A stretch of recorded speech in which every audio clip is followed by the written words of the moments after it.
Hello and welcome to Palace Intrigue. I am your host, Mark Francis. What happened to Meghan's celebrity friends? With love, Meghan reportedly struggled to attract the A-list star power many expected, leading to a somewhat underwhelming reception for the Duchess of Sussex foray into the world of cookery programming.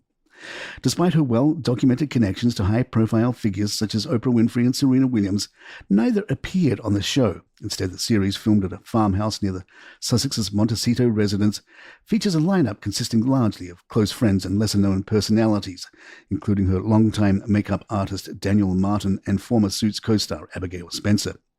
A source speaking to The Sun suggested that securing guests had been a challenge. They struggled to book guests. They had a real hard time, and it shows, the source claimed. In The Standard, Tanya Gold writes, Meghan never understood the game. When she signed bananas with inspirational mantras for sex workers and told a TV documentary crew she wasn't okay, and thank you for asking, we knew she wanted to be loved for herself. Being royal means not being loved for yourself. Essentially, you are not allowed a self. Meghan didn't understand that you were never snotty with the staff. Some of them claimed PTSD after working for her. She vehemently denied mistreating her staff with her team, calling the allegations a calculated smear campaign. And that, if you have a toxic family, the Markles, you just smile and manage it. The royal family are related to toxic people too, but Charles III has never complained about his dead cousin Leopold of the Belgians, genocide heir of the Congo. Tina Brown, Meghan's most insightful biographer, blames Harry for Meghan's troubles. In the Palace Papers, the best modern book on the royal family, Brown says Prince Harry wanted a collaborator in misery, not success. He was sixth in line to the throne. Meghan was sixth on the call sheet in Suits, and they met there in thwarted misery. I think he chose her to get him out, a fragrant one-woman extraction team, an available mother. His life before her was anguish. It's all in his memoir, Spare. His brother refused to speak to him at Eton. Friends chased him through woods with shotguns. A gamekeeper stuffed his head into a dead deer. He was made to walk behind his mother's coffin, his grief stolen by strangers. William had it too, but he isn't a second son. Primogeniture is cruel. Winner takes all, and being the heir has compensations. If they have a fatal flaw, as all tragic heroes must, it is vanity. They cannot understand that if you leave the royal family, you leave the status too. And so there is something tragic about Meghan hanging on in her borrowed kitchen and pretending to be happy. She is now an ideal wife in someone else's house, selling a lifestyle I am not sure she even wants. But royalty exists to be trapped, one way or the other. And what else are rich women to do? One of her offerings is the beautiful inside cake, and after everything she's been through, it feels like a scream. Royal expert Jenny Bond spoke to the Mirror about Meghan correcting Mindy Kaling about the Sussex surname and doing it on camera. Jenny said, I thought it was rather a pointed remark to make so publicly to a friend. She could have just halted the filming for a moment and privately corrected her guest. But she makes a fair argument that some women feel it's important for the family to have a shared surname. The official royal surname for the late Queen's descendants is Mountbatten-Windsor. But Prince George and his siblings were actually called Cambridge at school and now Wales. Harry and William adopted the surname Wales in their military careers. So Meghan is quite within her rights to adopt a married name of Sussex and also use this for the children. I don't think she's particularly trying to cling to her royal connections, more that she is celebrating the bond with her husband and children. In the Daily Mail, Richard Eden tackled the same subject, pointing out they have, of course, visited Sussex only once, hosting a number of engagements in the county on a day in their wedding year. It is striking, too, that they chose to use the royal family's traditional surname, Mountbatten-Windsor, on the birth certificates of their children. Eden quotes a palace insider as saying, it's clearly a warning shot.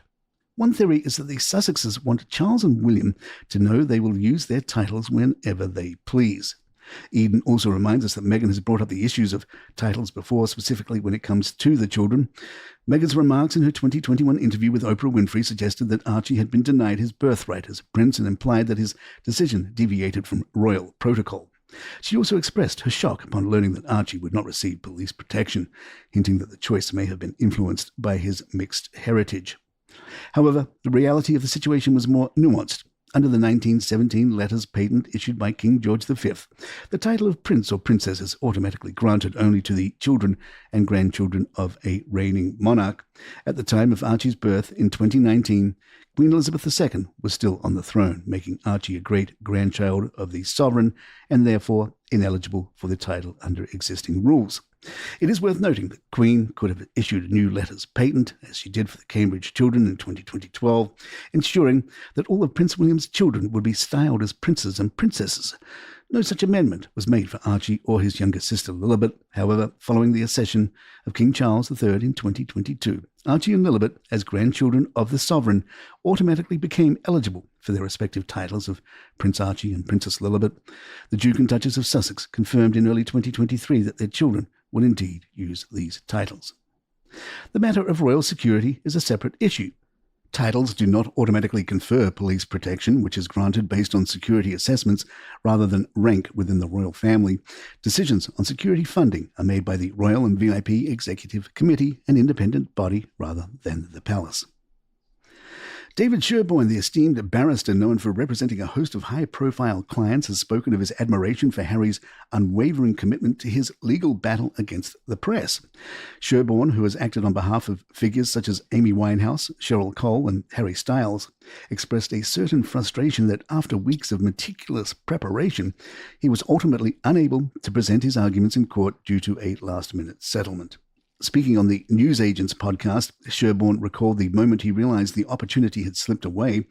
I think it was the Tuesday morning. I had my notes in front of me, ready to spend the next 3 days opening the case, explaining all the documents. I think it was really about 5 minutes beforehand that I was finally tapped on the shoulder and told the parties were very, very close to an agreement indeed. I mean, it's very clear, whatever you may think of Harry, he is absolutely clear and focused on what he wants to achieve and passionate about doing so. I admire that. He wasn't interested in the financial compensation that would come with. He wasn't interested in personally having his day in court. Rather, Prince Harry believed that his public duty is to represent people who don't have the voice that he has. Elizabeth I ruled with strategy, power, and an iron grip on her image, but one scandal nearly cracked the facade. Dubbed the Virgin Queen, Elizabeth never married, a choice driven by both personal and political strategy. Given that her father, Henry VIII, practically turned matrimony into a blood sport, she had every reason to be wary. Instead, she played the marriage game as a diplomatic tool, dangling the possibility of union to keep foreign and domestic alliances in check. But that didn't mean she never fell in love. Enter Robert Dudley, childhood friend, trusted courtier, and the man many believe was Elizabeth's one true love. She made him Master of the Horse, a fancy title that meant he controlled the royal road trips and kept him close. But their relationship was marred by scandal. Dudley's wife, Amy Robsart, was found dead with a broken neck in 1560. Though her death was ruled an accident, whispers of foul play never faded, and the shadow of suspicion made marriage to Elizabeth impossible. Not that she let go of him. She even tried to marry him off to Mary, Queen of Scots, under the bizarre condition that they all lived together at court. Elizabeth showered Dudley with gifts, including Kenilworth Castle, where she famously stayed for 19 days in 1575, possibly an ultimatum from Dudley: marry me or let me go. Neither happened, but their bond remained. When Dudley died in 1588, Elizabeth was devastated. 15 years later, when she passed, his final letter was found at her bedside, a reminder of what might have been in a life ruled by duty over desire. And there you have it. If you'd like to email us, our address is thepalaceintrigue@gmail.com. Please follow us on Spotify, Apple, or the app of your choice. Leave us a review of 5 stars if you're enjoying the show. I'm Mark Francis. My thanks to John McDermott. This is Palace Intrigue. Good times.